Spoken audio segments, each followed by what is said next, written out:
मुल्लानी लेकर आओ, मेरे लिए मुस्लिम लड़की अय्याशी के लिए लेकर आओ। यह जुमला किसी और का नहीं, यूपी पुलिस का है, जेल वार्डन का है, एटा के जेलर का, जिसका नाम प्रदीप कश्यप है। उसने अपने नीचे काम करने वाले अधिकारी पर प्रेशर बनाया और वो अक्सर बनाता रहता था। बताया गया उस अधिकारी के द्वारा जो प्रताड़ित हुआ, जिसने बताया, यूपी के एटा जिला वार्डन राजीव हंस ने यह खुलासा किया है। स्क्रीन पर दिख रहे शख्स का नाम राजीव हंस है। इन्होंने बताया कि प्रदीप कश्यप मुस्लिम लड़कियों की डिमांड करता था, मुझे जलील करता है, मुझे प्रताड़ित करता है, 6 महीने एक भी छुट्टी करने नहीं देता और मुझ पर प्रेशर बनाता है कि मैं मुस्लिम लड़कियां इसके लिए लेकर जाऊं। हजरात, ये आज मुस्लिम कौम का हाल है और बहुसंख्यक समाज ये मुसलमानों के साथ कर रहा है, लेकिन कोई भी नेशनल चैनल, गोदी मीडिया इसको खबर नहीं बनाएगा, कोई इसको ब्रेक नहीं करेगा, कोई दुनिया के साथ, क्योंकि मुस्लिम की बात है ना। यहाँ कानून अजी कद्दू कानून बराबर होगा। जब कानून के रखवाले मुस्लिम लड़कियों का खून चूस रहे हैं, मुसलमानों को प्रताड़ित कर रहे हैं, सोचिए ये खाकी वर्दी, उत्तर प्रदेश की खाकी वर्दी क्या क्या कांड कर रही होगी। मुसलमानों के साथ मिसबिहेव में ये नंबर 1, मुसलमानों को फर्जी केस फंसाने में नंबर 1, मुसलमानों का फर्जी एनकाउंटर करने में नंबर 1। हजरात मोहतरम, ये आप 3 मिनट का वीडियो देखेंगे, आपको पता चल जाएगा कि ये जो खाकी वाले बैठे हुए हैं ऊंचे ऊंचे पदों पर, ये कितनी साजिशें रचते हैं। बताया ये भी है जेल वार्डन राजीव हंस ने कि ऐसी ही मुस्लिम लड़की को फंसाया था, डरा धमका के कि मैं तुमसे शादी करूंगा, फिर शादी भी नहीं की और आज उसको भगा देते हैं। ऐसे ही न जाने कितनी लड़कियों की जिंदगी इस सीनियर ऑफिसर ने की होगी। ऐसा न जाने कितनी गलत डिमांड और कितना प्रेशर राजीव हंस पर डाला, जो जेलर हैं, कि उन्होंने करने का वादा कर लिया और कह दिया कि अब जो मेरे साथ होगा उसकी जिम्मेदारी ये है।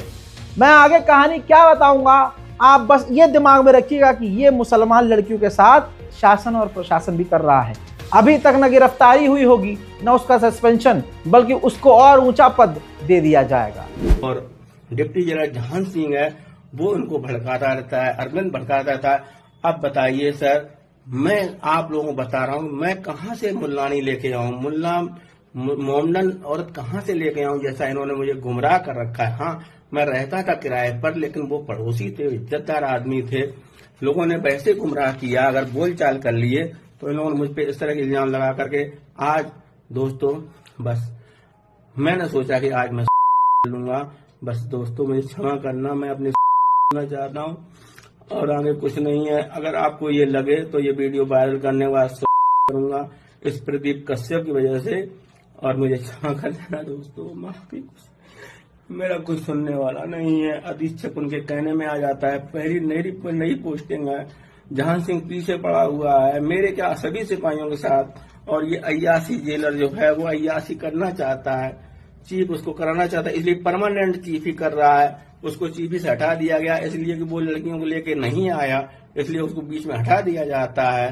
अब वो मुझे प्रेशर डालता है, जहां सिंह प्रेशर डालते हैं। अधीक्षक साहब हमारे जो है, नई पोस्टिंग है, वो नहीं समझ पाते हैं कि हम क्या करें। अब बताइए दोस्तों, मैं सोचता हूँ दोस्तों, हम मानते हैं मैं आगे कुछ नहीं कर सकता, मैं दुखी हूँ, परेशान हूँ, जी नहीं बह रहा हूँ, इसलिए मैं करूंगा दोस्तों। नहीं, पूरा स्टाफ बताने वाला है, लड़कियों को बुलाते हैं, जैसे कि एक कासगंज की लड़की है, उसका क्या नाम है, आगरा, जो नर्स है समय पर, तो उसके साथ उत्पीड़न किया कि मैं तुम्हारे साथ शादी करूंगा, सब कुछ करूंगा, और उसको जो है धुतकार दिया, डांट के भगा दिया, जैसे अपने सिपाहियों को भगा देते हैं, मुझे भगा देते हैं, मेरे साथ उत्पीड़न करते हैं, मुझे छुट्टी नहीं देते हैं। मेरी 6 महीना, मैं अभी आपको छुट्टी का कार्ड दिखाता हूँ, उसमें मुझे 6 महीने तक अरविंद के कहने पर और जहान सिंह डिप्टी जेलर यहाँ पर है, उनके कहने पर कि जब मुल्लानी को रखते हैं, मुल्लानी को बुला सकते हैं, मैं कहाँ से मुल्लानी इनके लिए लेके आऊँ, कहाँ से मोमडन की महिला इनके लिए लेके आऊँ। इन्होंने भड़का रखा है जहान सिंह ने, तो मैं कहाँ से इनके लिए आऊँ। इसलिए मुझे 6 महीने जो है, पिछली सत्र में ही जो है 6 महीने छुट्टी नहीं दी। इस महीने जो है करीब 5-6 महीने छुट्टी नहीं दी। मैं कार्ड आपके सामने रखूंगा, अभी उसकी फोटो दिखाऊंगा।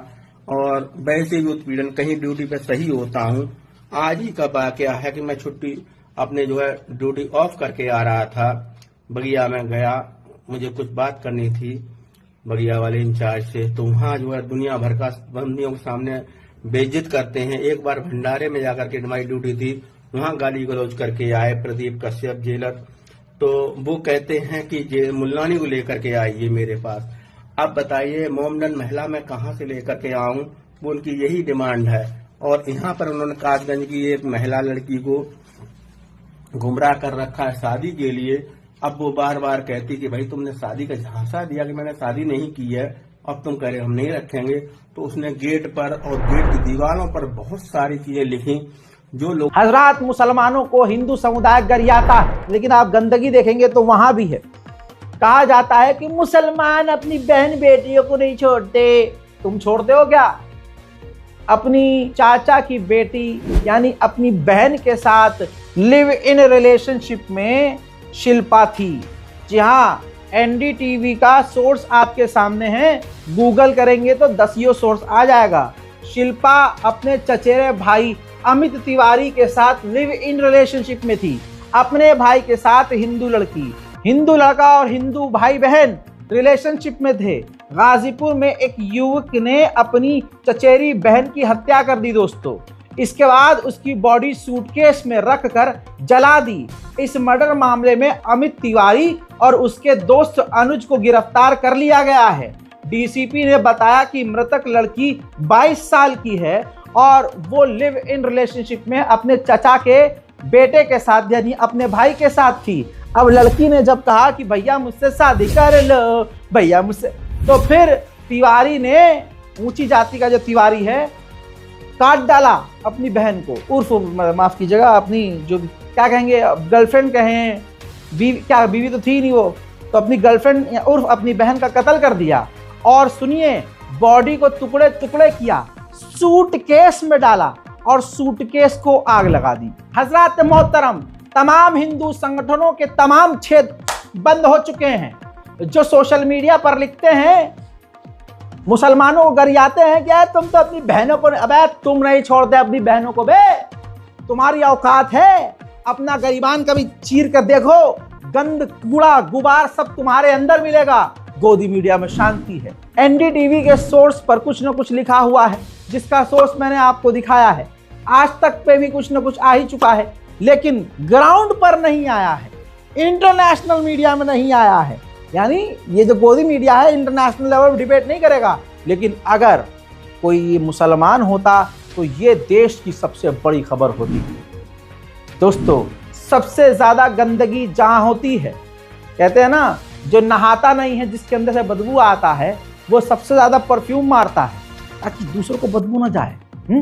तो दोस्तों, जो लोग खुद ये काम करते हैं और मुसलमानों पर इल्जाम लगाते हैं, वो अक्सर समाज में बहुत अच्छे ईमानदार बनते हैं और दूसरों को गरियाते हैं। यह है अंधभक्तों की जिंदगी, यह है बहुसंख्यक समाज, जिस पर पूरी तरह से पूरा देश और मीडिया खामोश है।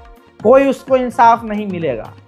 बहनों से शादी कर लेते हैं, इनके यहाँ तो 4 शादी जायज है। अजी उनका इतिहास उठा कर देखो, है 5 व्यक्ति, वो 5 भाई जिन्होंने एक ही औरत से शादी की। वो 5 भाई हैं और एक बीवी है। तो वहां उनकी जस्टिफिकेशन है, वो ऐसे था, वो ऐसे था, वो ऐसे था। लेकिन हम 4 शादी, जो कि नहीं होनी चाहिए, आज के ज़माने में एक भी से बोलती 4 कहाँ से करेंगे, लेकिन 4 ये करते हैं, इनके 4 के मजे हैं, ये हैं वो। भाई हमें बोलते हो, अपना भी तो चीर के देखो। मैं चीरूंगा तो तकलीफ ज़्यादा होगी। हमारे धर्म पर उंगली उठाने वाले, दूसरे मजहबों को कोसने वालों का हाल अगर आप देखेंगे तो शर्म से डूब जाएंगे।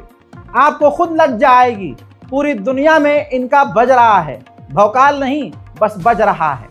अभी मैं कुछ बोलूंगा तो आपत्ति हो जाएगी, तो खबर को खबर की तरह सुनिए। प्रूफ आपकी स्क्रीन पर है।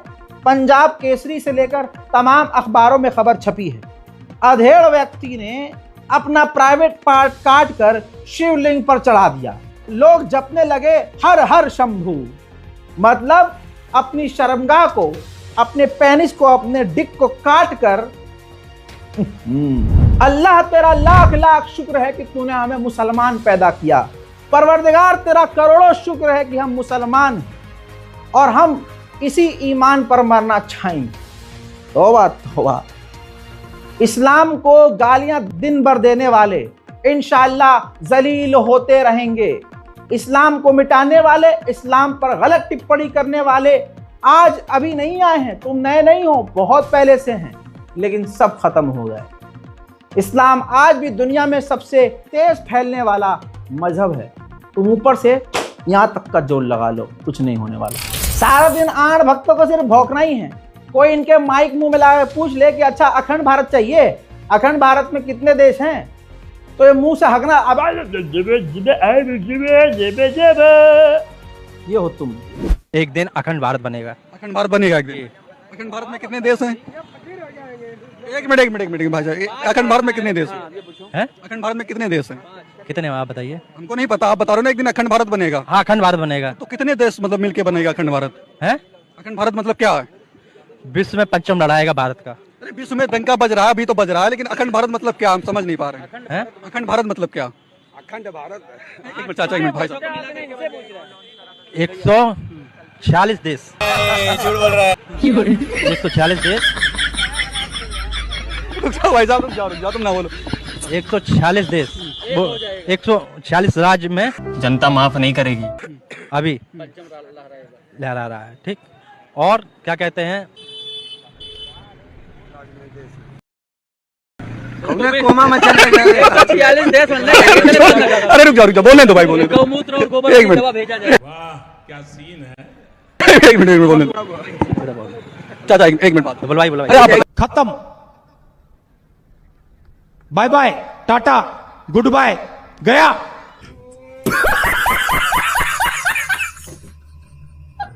बहरहाल इतनी धुलाई आज के लिए काफी है, क्योंकि एक छेद है, कितना मिर्चा डालें, दर्द ज्यादा हो जाएगा ना। थोड़ा कल के लिए भी छोड़ते हैं। रिपोर्ट को शेयर कीजिए, दुआओं में याद रखिए। जय हिंद।